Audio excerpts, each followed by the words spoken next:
back because I don't think I've been real good this week.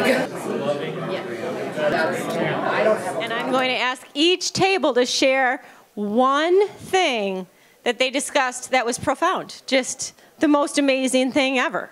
That's what we want to hear.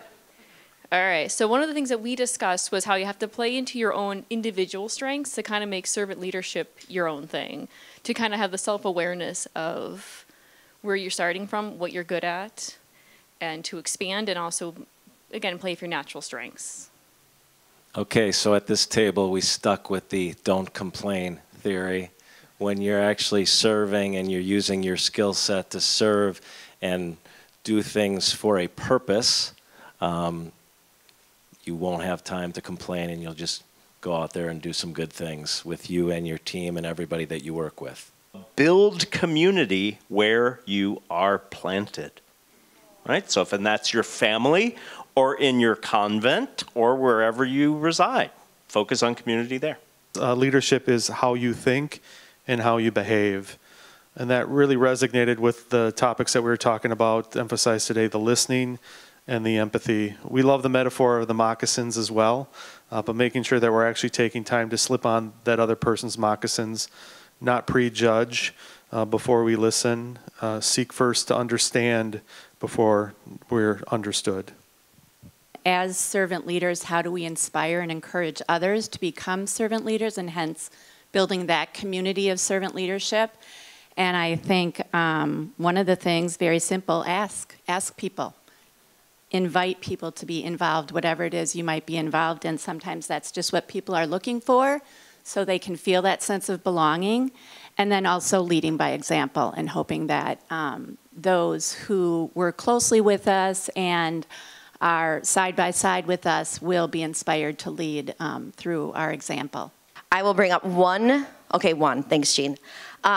So we talked about how, and I think this came from John who spoke. Thank you, panelists. It was awesome.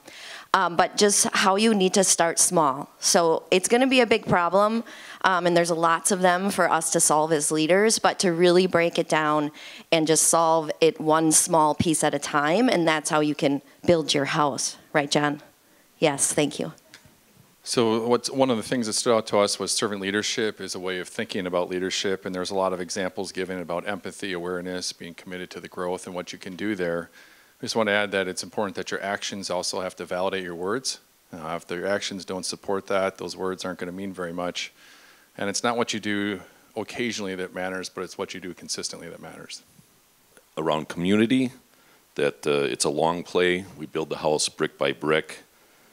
It's a collective effort, incremental improvements, and over time will become a transformational change. It's coming out of COVID. We were kind of coming out of an isolationist period, and I think some of that servant leadership got kind of caught up in that same time frame when we were kind of alone. And I think as we come back out of that, to remember to have grace as we see people and encounter people, and much like we talked about with walking in the moccasins, and to make sure we remember to go back and do that again.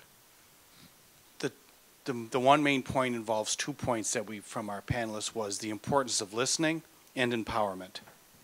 We know that servant leadership works, and we can encourage other people to be involved in it. And the way that we could do that is by providing the tools to make people successful.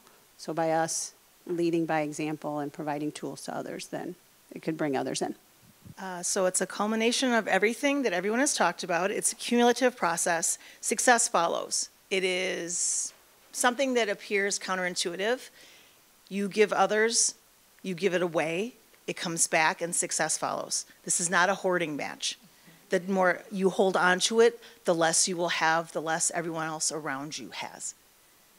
So if you truly want success, then you be the role model and you give it away and you show them how to do it. We talked about assuming positive intent from everybody we work with, and that it's easier to build community when you all start from that place versus, I think we were using the example of war. It got pretty intense discussion-wise, but talking about coming from a place of positive intent.